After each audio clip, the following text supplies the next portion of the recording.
Hello, आज चाहिँ म मुन्टा र आलुको तरकारी बनाउन लागेको। फर्स्टमा चाहिँ मैले तेल हालेपछि चाहिँ मैले अलि तेल खारेपछि चाहिँ खोर्सानी र जिरा डढाएको थिएँ। जिरा डढेपछि चाहिँ मैले आलु हालेँ। आलु चाहिँ एकछिन फ्राई गरेँ र सबै बेसार नुन मसलाहरू चाहिँ आलुमै एड गरेको थिएँ मैले।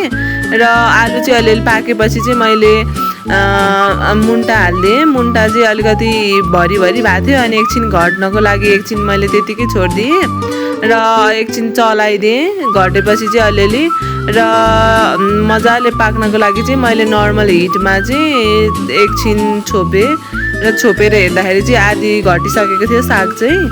र त्यसपछि मैले फेरि चलाएँ र चलाएपछि चाहिँ अलि पाकेको जस्तो थिएन। त्यसपछि मैले फेरि छोपेर चाहिँ लगभग मुन्टा पाक्यो। हस्त धन्यवाद। मलाई चाहिँ हरियो सागपातहरू खाँदाखेरि चाहिँ भित्रैदेखि हुन्छ नि अलिकति ह्याप्पी मुडवाला फिल हुन्छ।